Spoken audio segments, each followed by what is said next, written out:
ఈరోజు మనం రీక్రియేట్ చేయబోయే సాంగ్ ఏంటంటే వెళ్ళిపోమాక ఫ్రమ్ సాస్ మే సాస్కి సాగిపో. Let's start. ఇప్పుడు మనం ఫస్ట్ రికార్డ్ చేయబోయే పార్ట్ ఏంటంటే ఓ ఓ ఓ ఓ ఆ పార్ట్ ఉంది కదా, ఇప్పుడు దాన్ని మనం సింత్లో ప్లే చేద్దాం అనమాట.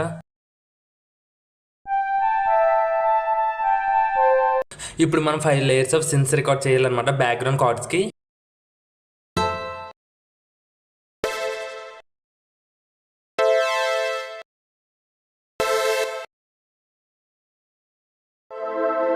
నెక్స్ట్ వచ్చేసి మనం 2 టైప్స్ ఆఫ్ బేసెస్ మిక్స్ చేయాలన్నమాట. అందులో ఒక నార్మల్ బేస్, ఇంకోటి ఏమో కట్ చేసిన బేస్ అనమాట. సో నెక్స్ట్ వచ్చేసి హై హ్యాట్స్. ఇప్పుడు ఒక కేక్, ఒక స్నేర్ వేస్తే బీట్ కంప్లీట్. సో ఫైనల్గా ఇప్పుడు నేను పాడాలి. This is the final output అనమాట. ఎలాగొచ్చింది చూసేయండి.